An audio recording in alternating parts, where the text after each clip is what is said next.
నెల్లూరు జిల్లా రేవూరు వద్ద తాగునీటి పైప్ లైన్ ను ధ్వంసం చేసిన కేసులో వైసీపీ నేత బోయిల రవీంద్రారెడ్డిని పోలీసులు అరెస్టు చేశారు. రవీంద్రారెడ్డి అనే వ్యక్తి బోరు వేస్తుండగా పైప్ లైన్ దెబ్బతినడంతో సోమశిల నుంచి ఆత్మకూరుకు వెళ్లే నీటి సరఫరా ఆగిపోయిందని తెలిపారు.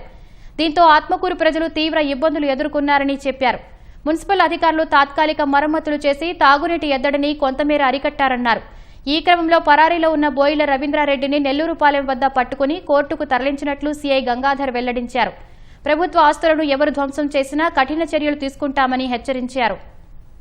ఈ నెల 7వ తేదీ రేవూరు విలేజ్ లో బోయిల రవీందర్ రెడ్డి సన్ ఆఫ్ జయచంద్రారెడ్డి వయసు 38 సంవత్సరాలు సోమశిల నుంచి ఆత్మకూరు టౌన్ కి వచ్చే మంచినీటి పైప్ లైన్ ఏదైతే ఉందో దాని మీద బోర్ వేసి కావాలని చెప్పి దాన్ని డ్యామేజ్ చేశారు.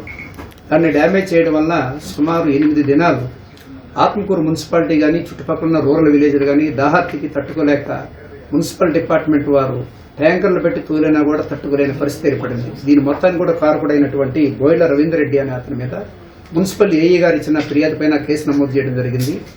కేసు నమోదు చేసి ఆయన పైన ప్రభుత్వ ప్రాపర్టీ ఏదైతే గవర్నమెంట్ ప్రాపర్టీ ఏదైతే ఉందో దాన్ని ధ్వంసం చేసిన కేసుగా నమోదు చేసి నెల్లూరుపాలెం దగ్గర తనను అరెస్ట్ చేయించాము. ఉద్దేశపూర్వకంగా చేసినా కావాలని చేసినా తెలియక చేసినా గానీ ప్రభుత్వ ప్రాపర్టీని ఏ డిపార్ట్మెంట్ సంబంధించి అయినా గవర్నమెంట్ ప్రాపర్టీని డ్యామేజ్ చేస్తే వాళ్ళ మీద కఠినమైన చర్యలు తీసుకోబడతాయి. కఠినమైన సెక్షన్లు పెట్టి వాళ్ళని జైలుకి పంపించడం, అట్లానే రౌడీ షీట్ కూడా ఓపెన్ చేసి వాళ్ళని కంట్రోల్ చేయడం అనేది జరుగుతుంది.